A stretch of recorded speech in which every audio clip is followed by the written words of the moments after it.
Hey, it's Susie with Miles in the Woods. This week I get to show you how I used a scrap piece of cedar, some epoxy, and a few magnets to make a wall-mounted magnetic knife holder. Now I never have to risk my life by digging through a messy knife drawer again. So I took a scrap piece of cedar laying around the shop and cleaned it up, taking all the bark off of it, sealed it with shellac, and put it into a prepared mold. With that done, it was time to pour epoxy. This is a two-part deep pour epoxy, so it's important to measure it really well. But there's part A, your part B, and then you mix them very thoroughly, making sure to follow instructions. So this part actually takes about 5 minutes, but through the magic of video, this will be done in just a second.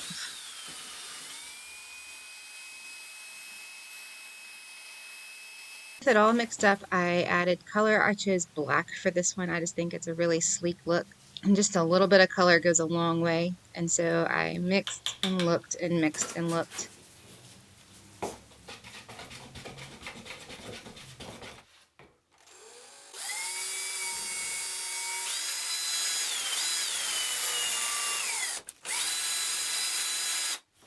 I wanted to see just how translucent or opaque this color was, so I poured it into another cup that wasn't quite clear at the depth that I would pour, and decided that I wanted a little bit more color, so I added a little bit more and mixed again.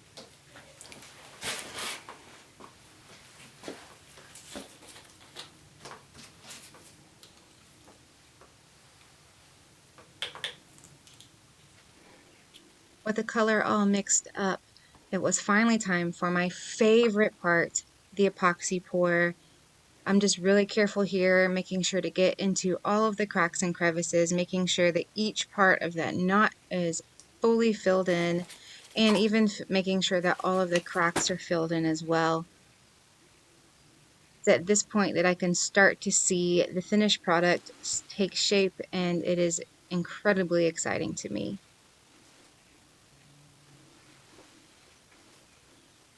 With the epoxy poured, I took a little stirring stick and went along each of the edges of the piece of the wood, making sure to free any air bubbles that might be trapped.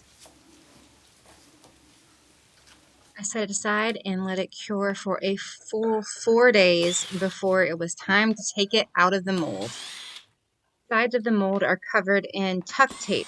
The epoxy doesn't stick to this tape, and so once all of the screws are removed from the mold, it's really easy to use a mallet to just pop the sides off. While the epoxy was curing, the wood started to float a bit, so I added these pieces of wood and some weights to hold everything down. Here I'm just removing most of the wood. I'll remove the rest of it when I flatten the piece on the router. Here I loaded it up onto the router and used the CNC router to carefully carve away all of the excess wood and the top layer of epoxy, getting down to where it is just the cedar and the epoxy sort of inlay that's all around it.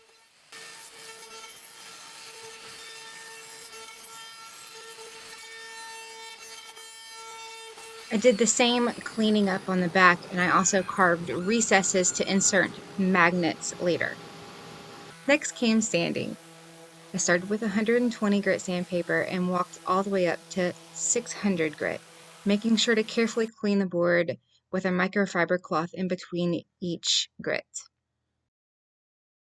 I'm finishing this piece with food grade mineral oil. It's extremely easy to apply. All you do is wipe it on, remove any of the excess, and let it dry. Once it's dry, you repeat as many times as you want. I did it 3 times in this piece and loved how it turned out. I love how the natural colors of the cedar were really brought out, and that contrasted with the sleek black epoxy. The mineral oil also protects the piece from the moisture and grime in your kitchen, so it's really important to thoroughly coat the entire piece, even the recesses for the magnets, with mineral oil and allow it to dry so that you know that no moisture can get in and cause it to warp or crack. After the mineral oil was nice and dry, I added the magnets. I mixed up some 5-minute epoxy to adhere them, taking care to match the polarity so that they're all facing the same way. The last step for this guy was to take him back over to the CNC router and add a couple of keyhole slots. These keyhole slots will make it possible to install it flush up against the wall so that it won't rock back and forth when you're adding or taking away a knife. And here it is with the magnets installed and the keyholes ready to go. Upstairs, I used some wall anchors to ensure that the piece would stay secure against the wall and added screws to slide into the keyhole. After that, I just fished around until I felt the screws seat into the hole and then slid the whole piece down. It was a nice, flush, tight fit, and I couldn't be more thrilled with the end result. What I love about this magnetic knife holder is that it satisfies the part of me that deeply appreciates the intersection between the highly functional and practical and the beautiful. I am so excited that I'll never have to dig blindly in the knife drawer. And I also really am excited to get to stare at this piece of beautiful cedar every day as I'm working in the kitchen.